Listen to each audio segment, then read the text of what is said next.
Now, some people might consider a disadvantage is, well, if you're a limited partner getting passive income, then you can't write off any losses.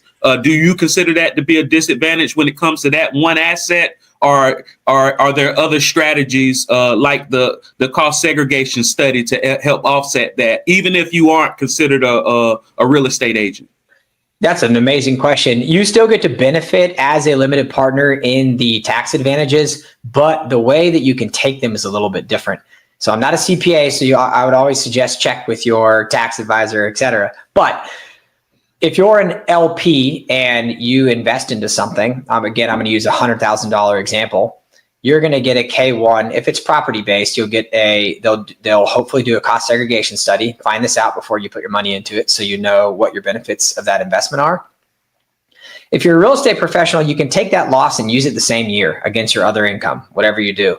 If you're not a real estate professional, let's say you've got a veterinarian and a school teacher, and they're married and they invest into a fund as a limited partner.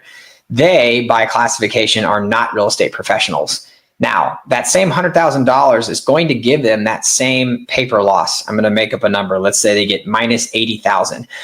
Pretend you have a virtual piggy bank, and over time, if you have other passive income streams that are coming in, you can use that minus 80,000 to offset the earnings that you're getting. Or for the property itself, pretend that it yields, over a couple of years, $80,000 of income. You now have that virtual piggy bank of the loss that you got to offset the income that you're making from that property.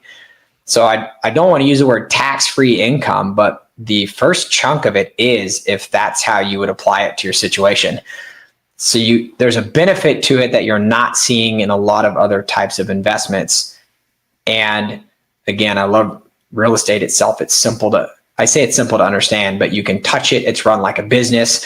It's not some pie in the sky. I don't understand how this works, but I'm going to throw my money into it anyway.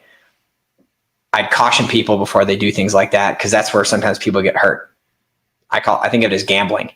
So invest in something that you understand, or that somebody could understand to you, or a fifth grader or an eighth grader. Like, that's the level that you need to be able to understand before you're comfortable doing something. Oh yeah, it is the way I look at it is know enough to not get taken advantage of, and the reason why I say know enough to not get taken advantage of instead of know everything on it is because first off, it's impossible to know everything, and what stops most people in life is trying to be perfect before they launch. When a girl is growing up, if her back in the old school, I don't know exactly how old you are, Ian, but growing up, if you were a little girl, what two professions would families say you should marry, either this or this when you get older? Probably doctor, lawyer.